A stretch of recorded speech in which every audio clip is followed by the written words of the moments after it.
Tonight we're going to be going over a very popular video. Holy shit. Where do you want to live? Red state or a blue state? By PragerU. But first, if you have any tech knowledge, please give to me. I'll take all of it. All video, all editing, all computer, all streaming.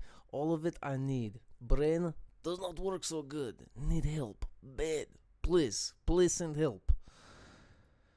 Okay, let's check this out. We're supposed to be the United States of America, but in many ways, we're now divided into two very different nations. There is Red State America, and there's Blue State America. Already, that's a weird dichotomy, because there's tons of perspectives. Not many people believe straight down the line red or straight down the line blue. It's a really wishy-washy and nuanced subject. This is already starting very weird. America. The red states favor conservative, small government, free market policies, low taxes, light regulation, tough on crime policing, and worker freedom. Think Florida, Texas, Tennessee, Arizona, and Utah. The blue states favor a liberal left, big government approach, high taxes, heavy regulations, high minimum wages, and mandatory union. Okay, so high taxes. There's nothing inherently wrong with high taxes. I mean, it's a weird way to frame it. What if it depends on where you're allocating the taxes, what I'm trying to get at. So if we're spending, I don't know, since 2003, let's think of a weird number, 6.4 trillion, I don't know, maybe on a war in Iraq or something like that. I'll just throw it out there. Wink, wink. We spent 6.4 trillion. That's all taxed money. That's all money that we got taxed on. Do we still want to be there? I mean, I don't know many people who do. Imagine though if that money got taxed. They took that from us. So if we took that money then, and what if instead of using it on the war in Iraq or the war on terror, we actually invested it in our own economy? So that would be an example of high taxes being honestly just fine. Heavy regulations, I'm fine with regulations. What is the FDA doing wrong? Like, I want to be taking meds that work. Do you not? I mean, well, I want every time I eat pork to know that I'm not going to get poisoned. Is that okay with you? Are you fine with that? I don't know. This is a weird argument. High minimum wages. That one I really don't know anything about. So, I mean, the guy could be right. He is a professor. Mandatory union membership. Why are unions bad? Why should workers? You were talking earlier about worker freedom. Don't workers have the most freedom when they're empowered through unions and have more say over what happens in their economic life? Because as this stands, they live in a complete tyranny. Or they work in a tyranny, my apologies. So, yeah, why would union membership, collective bargaining be bad for them? So, okay, let's keep going. Union membership. Think New York, New Jersey, Connecticut, Massachusetts, Illinois, Oregon, and of course, California. Progressives like to argue that their and of course, California. Boom, boom, bang. Oh my God, dude. Big government, high tax policies are economically superior and thus better for the poor, minorities, and working class Americans than those of red states. Conservative policies, progressives contend, are culturally backward and tilted to benefit the rich. Let's test this. Are conservative, well, not even just conservative, are our policies not overwhelmingly tilted towards the rich? I think we all can understand that. If anyone has any questions, I'd love to go over this with them. We could go over policies and some data that I have, but I don't think it's really even like a hot button issue to say that, like, oh yeah, America's policies favor the rich greatly. Like, but let's watch the professor explain. Maybe he'll give me a new perspective. Thesis by comparing three of the largest red states, Florida, Texas, and Tennessee, with. Okay, right off the bat, three of the largest red states. I just want to say these are, I don't know about Tennessee, but Texas and Florida, if I'm not mistaken, are leaning pretty purple at this point, like maybe going to flip blue. So this is kind of weird. Three of the largest blue states, California, New York, and Illinois. If progressive policies really work, then Americans should be rushing to get into the blue states. But just the opposite is happening. Americans are packing up their U-Hauls and heading to the red states. According to the New York Times in August 2020, so many people wanted to leave New York City that moving companies were turning away business. They just couldn't handle the demand. But why? You can't just state that fact and not tell us why they were leaving, right? Did they just, it's a Democratic government, I better leave. Oh. I mean, is that what happened? Because I'm someone who went from a blue state to a red state, California to Idaho. And I didn't do it because Democratic reasons. I did it because I couldn't afford it there. Because the rent was too high.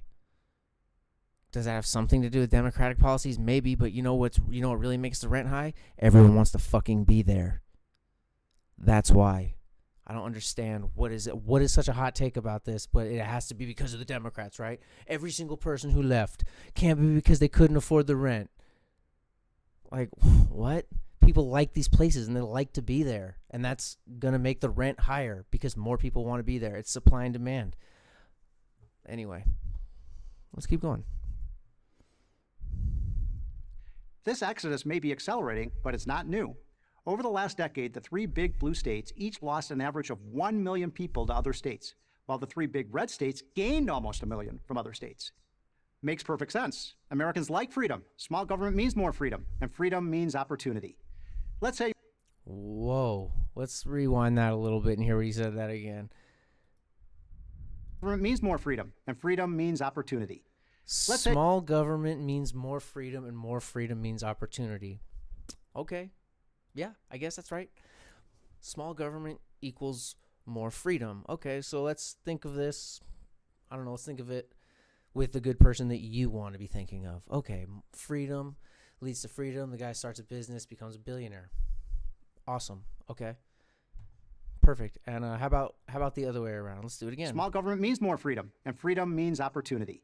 Okay, so let's say that same businessman, because small government means more freedom, decides that, I don't know, the excess toxic poison that he makes at his factory, he now has the opportunity, as you call it, to throw it in the fucking lake. Is that good?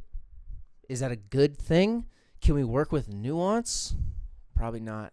This guy doesn't seem to be liking it very much, but, let's keep going with this stupid ass. Let's say you're looking for a job. Over the last decade, Florida, Texas, and Tennessee have gained twice as many jobs as the progressive states.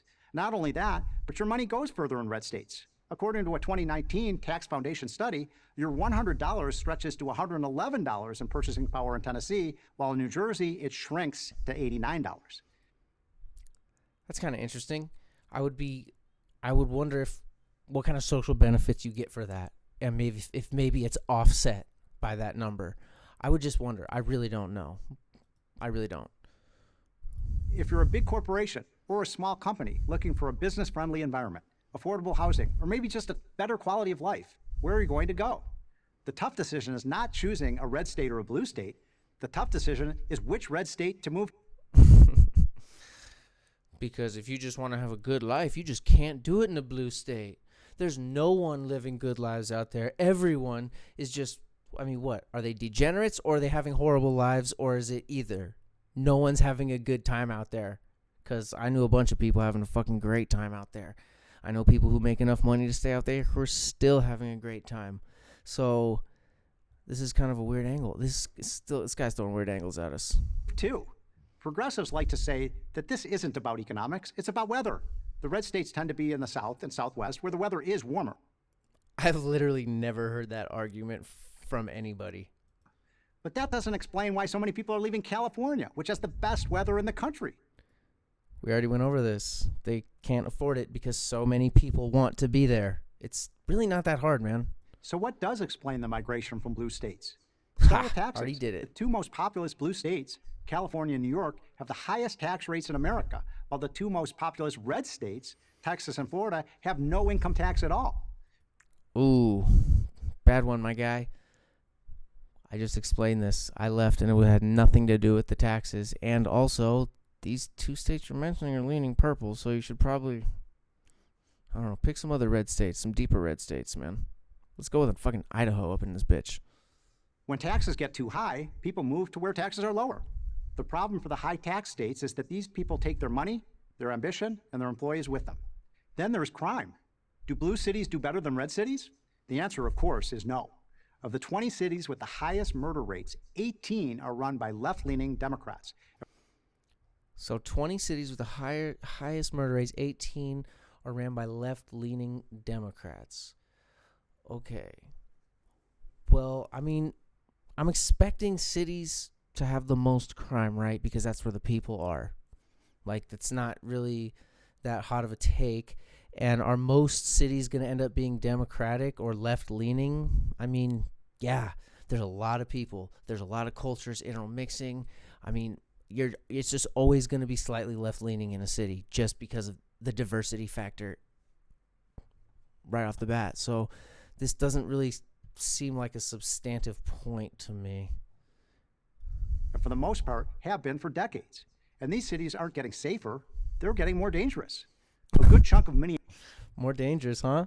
So LA today is more dangerous than it was in 1989? Are we buying that? Are we buying that? Come on, dude.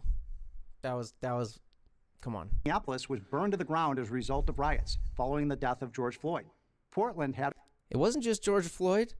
It wasn't just George Floyd. It was police injustice that's been going on for years with peaceful protests that have not been heard.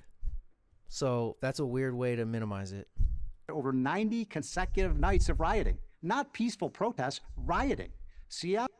Was there any peaceful protests, or was it only rioting? Were people just going out there in gear and fighting with the cops? Or were the cops tear gassing, what was it, like Moms for Justice or some shit in their yellow shirts? We all saw that. So this is a weird way to paint it. We all saw the footage, man. Come on. allowed an entire section of the city to declare itself an autonomous zone, a first in American history. Progressive governors, progressive mayors, progressive police chiefs run all of these cities and states. Can we define progressive real quick? I mean, are these people that this fella just named all screaming at the top of their lungs for Medicare for all, college for all, you know, housing decommodified even? I mean, of course, that's going to be crazy, but I mean, housing, let's just start with the homeless vets. Are they even talking about them? Like, no. So what are we calling progressive here? Because they've said one time on camera, Black Lives Matter? Give me a fucking break, dude. Ask any resident of Los Angeles or San Francisco about the rise in homelessness, and you'll get a litany of horror stories. Both cities, of course, have a long history of progressive mayors. How about keeping us healthy and safe? Surely the progressive states with their strict lockdowns did a better job saving lives from the coronavirus. Nope. Adjusted for population, as a resident of New York, New Jersey, or Illinois, you are 3, 4, or even 5 times more likely to die of the virus than if you... Dude, I can't tell if this guy's being serious or not at this point. Adjusted for population? So, yeah, it's not, though. That's the whole point. So if we said that Wyoming has the same exact population as California, you would still be 3 or 4 or 5 times less likely, even if it was the same exact population. Yeah, but it's not. That's a hypothetical. There's way more people in California packed in. That's really not hard to figure out. Viruses pass when people are close together. They're not like that in these rural parts. So it's like, this is a stupid ass argument to make. Whatever. Let's keep going. lived in a red state like Florida, Texas, Georgia, Utah, or Arizona. Progressives and liberal Democrats may mean well. They certainly talk a lot about how much they care about the poor, minorities, and the working class. Yet somehow it's always the poor, minorities, and the working class who pay the price for their bad policies. That's why those who can move do move. Those who can't get stuck with the short. So that's what it is. Conservatives and Republicans really care about minorities and the poor. They're the ones who really care. They're the ones who really want to expand social programs to actually help them, to help them gain wealth, or they're, I don't know, let's say posing a healthcare bill, which they've had 12 years to come up with, and they still have done nothing. So weird framing, my guy. Super disingenuous. End of the stick. Red state America is prospering. Blue state America is in meltdown. So where do you want to live? I'm Stephen Moore, economist at Freedom Works for Prager University. All right, fuck that motherfucker. That guy was disingenuous as shit. Um, Me personally, where do you want to live, red state or blue state? It doesn't matter. It doesn't matter. It on your day to day life, it's probably not going to matter that much. As someone who went from California to here, not much is changing. I guess I'm getting taxed a little bit less. It's a little bit cheaper to live out here. People might be a bit nicer, but their honest opinions can sometimes be pretty fucking foul. And they will let you have those personal opinions. And I don't know. This guy, I don't. I think Idaho's good. I like it a lot. I actually love it up here. I think it's fucking great. But not for. I didn't move for any of the reasons that this dipshit said, and that sucks to say because I'm super happy I moved to a red state. Red state. It's not a fucking red state, dude. States can't be fucking colored. Only the people in them. And guess what? This one's turning blue. That's what it's seeming like. I'm super glad I moved up here. It's really, really nice. And it has nothing to do with the politics. I didn't move for the politics. So, sorry, guy. You didn't address my part of that population of people who've moved, the 1 million people who've moved out at all. Nice job.